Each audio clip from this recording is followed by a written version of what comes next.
Okay, this is my strange getup. This is actually a snowboarding jacket, and even though it's August, I pulled this out of my closet.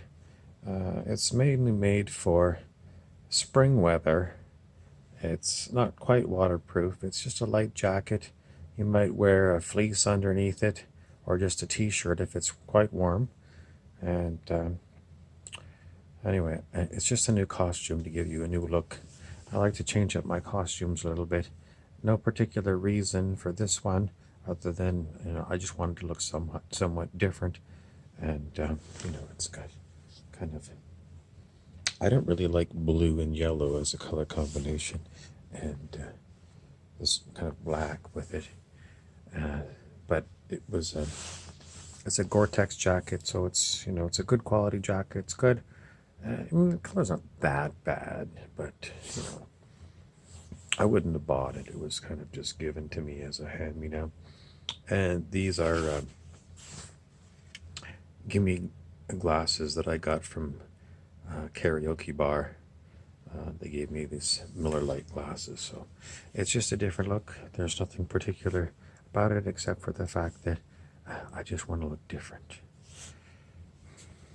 Okay.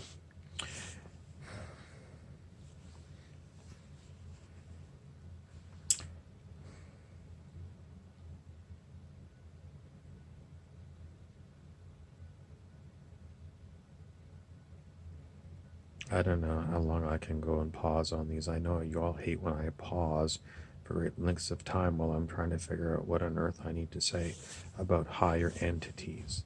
What are higher entities to me?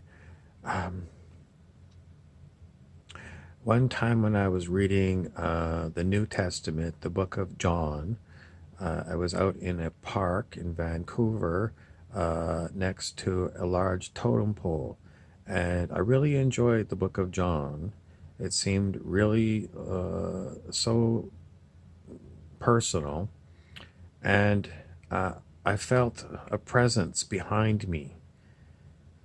There was no one there, but I felt a presence, and it was a very friendly presence. There was no one there. Who was it? I don't know. Do I believe in spirits? Yes. Was that a spirit? I don't know. Higher entities.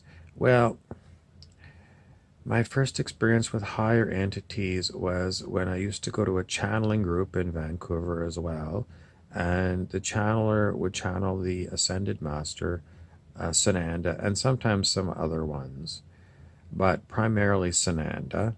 And Sananda was a non-physical being that needed a physical body so that he could talk to us through the physical body. Um, and for the most part, I really enjoyed going to the Sananda group. Um,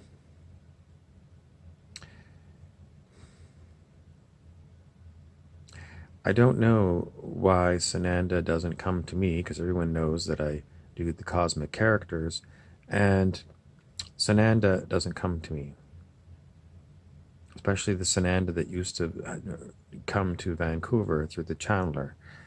Why is that? I don't know.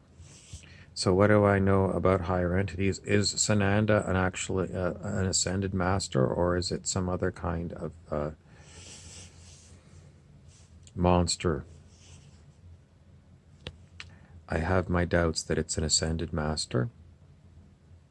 I also know that it had some very good wisdom. What else do I know about higher entities? I've only heard stories. I've only heard stories. One time, I thought I heard Sananda talking to me, and I didn't get a friendly feeling about that Sananda at all. Not at all. I talked to an entity that called itself Krishna. Was it a higher entity? I can't tell you.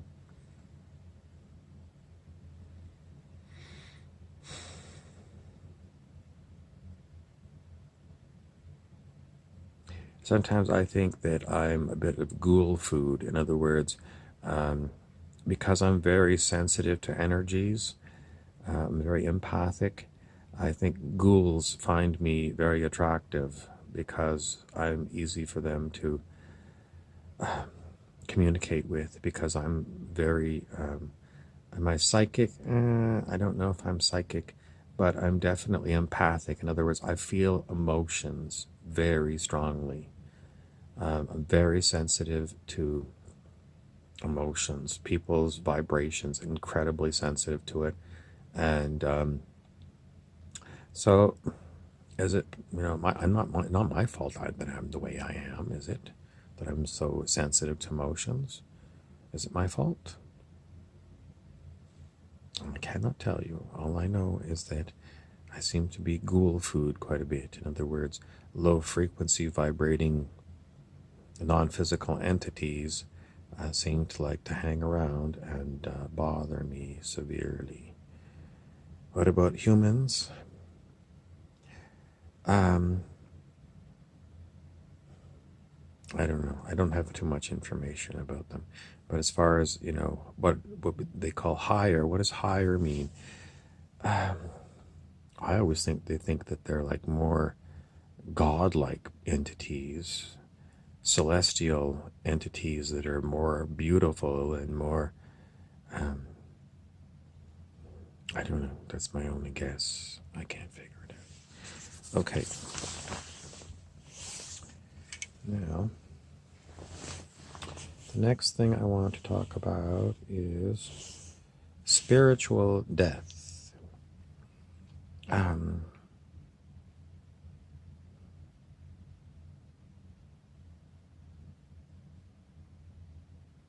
well, I mean, I don't know anything about it.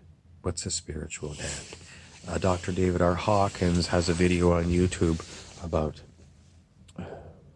some kind of death experience. He said he basically surrendered his life to what he called God, and he said everyone should do that. But is that a good idea?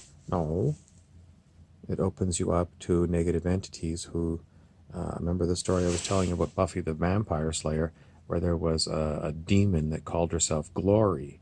Normally, people that are religious think glory has to do with Almighty God, but in this case, it was a demonic. So, if you anyway follow the path, and Dr. Hawkins says surrender your life to God. I'm saying don't do that. Don't tell them that.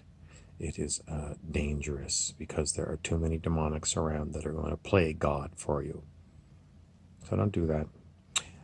There's a lot of problems with Dr. David R. Hawkins. I use him quite a bit because of the scale of human consciousness.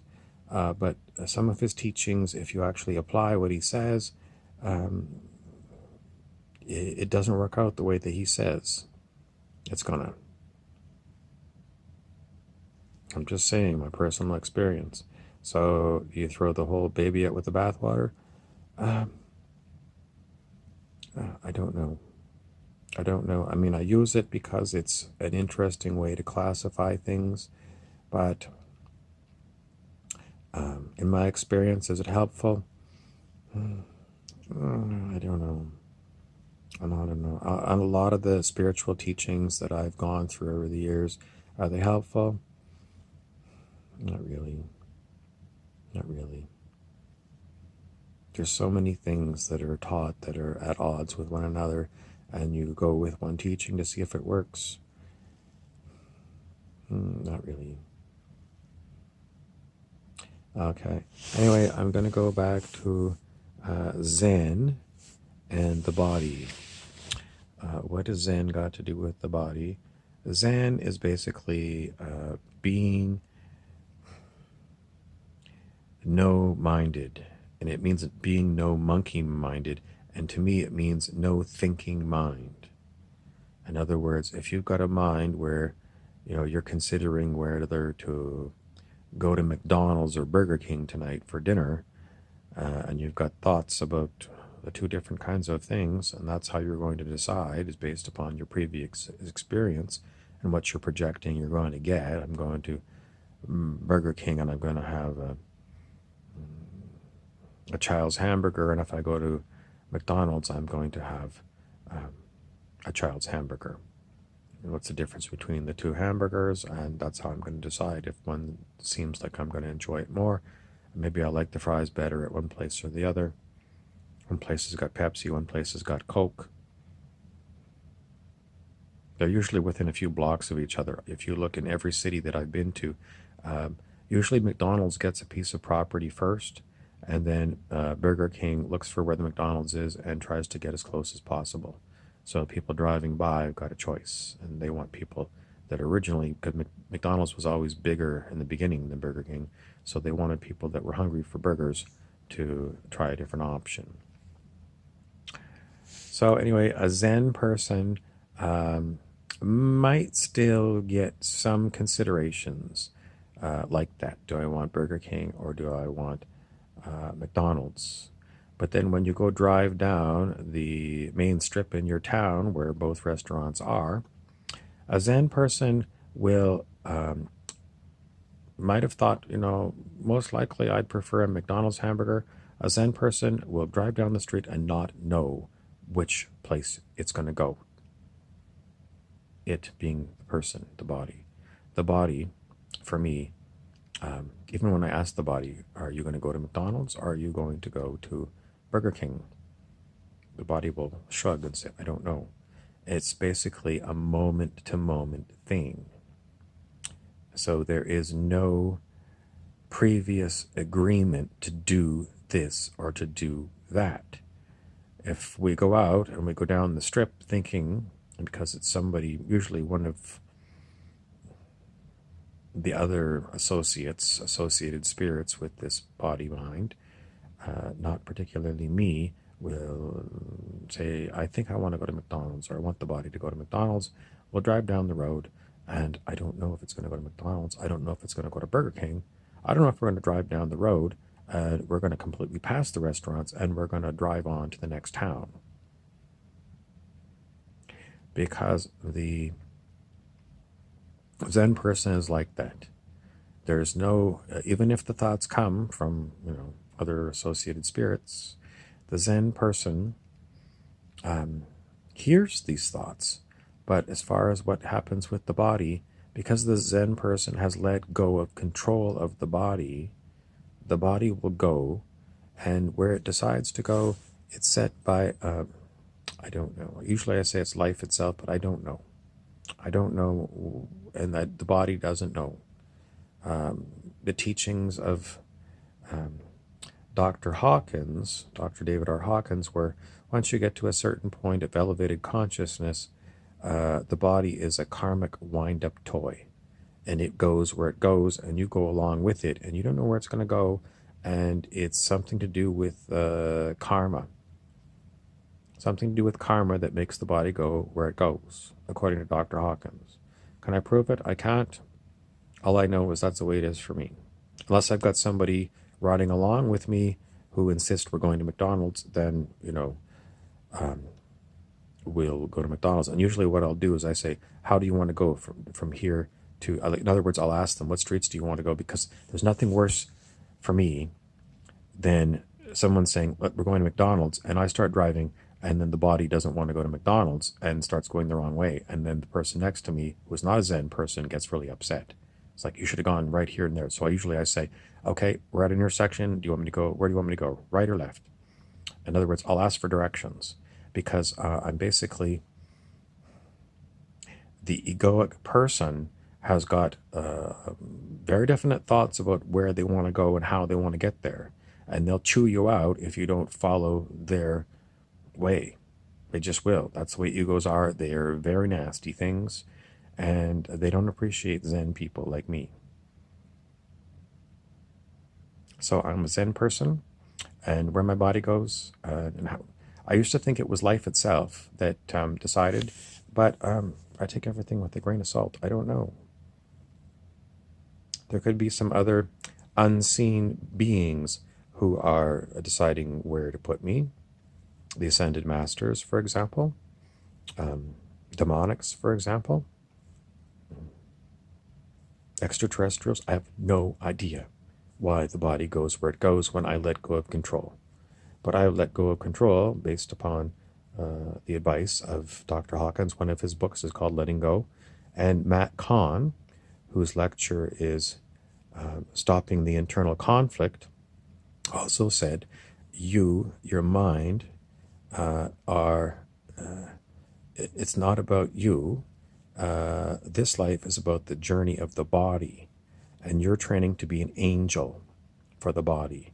And to be an angel of the body, you have to stop forcing the body to go where you want it to go, because the body will go where it wants to go, or where it's given to go by whatever secret other beings are deciding where it's going to go. Because I asked the body, and it doesn't talk. When I ask the body, do you know where it's going to go? It'll shrug. It doesn't know until that moment, and then it gets a feeling like it's going to go turn right or turn left. So that's is that Zen? As closest to Zen as I can figure it out. And it came from the teachings of Dr. Hawkins and Matt Kahn, Kahn. He's a very interesting person. If you haven't heard his lectures, he's on YouTube. It's free. Give him a look. And that lecture, Stopping the Internal Conflict, is the first one you should listen to. What else do I want to talk about? The pain body. I've done many lectures on pain body and psychic vampires. I don't know what else to tell you about it.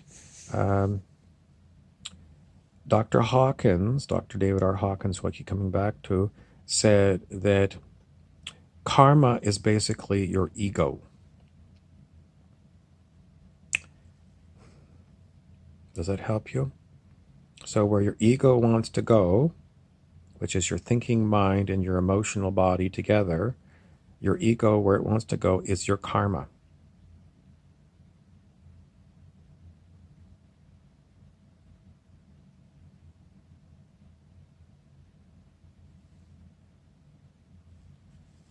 That's what he says. Is it true? Could be. Gobs. G-O-B-S. It means like when you hork up a loogie, or you got a lot of phlegm in your throat. It's a big gob and you're going to spit it out. I was going to write down gods, as in like Greek gods or Roman gods. Small g, small o, small d, small s. All lowercase gods. And I ended up looking to see what my hand wrote, and it wrote down gobs. What does it mean? It means that lowercase gods are basically like something you would spit out, because they are not pleasant. If you read about the Greek gods, they're like really low vibe, egoic humans. So, if you're looking for help from these kind of gods, beware.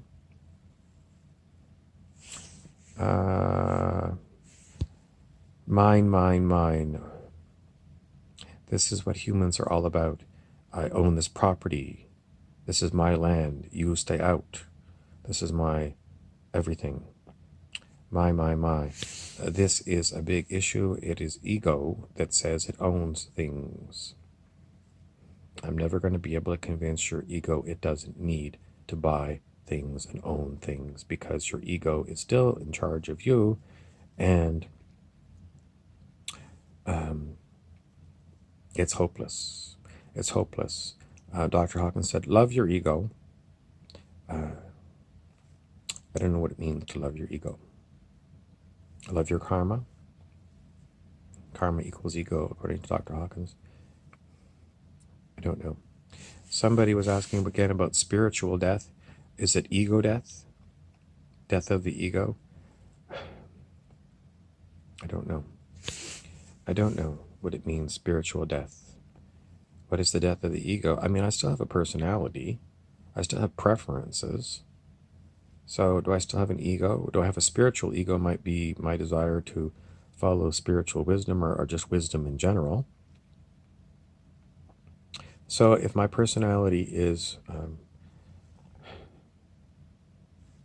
my personality, then it still doesn't choose what I'm going to do, because I let go of control. So when I said in one of my earlier videos, I don't have free will, well, I used my free will at one time to say I surrender to higher power, because that's what I was told by a number of different teachings. Was it a mistake? I don't know. Possibly it was a mistake, because it seems to me that there was low vibe entities that said, okay, if you're going to surrender your free will to higher power, we're going to pretend to be higher power, and we're going to pretend to be your God. Weird story. Could you surrender your free will?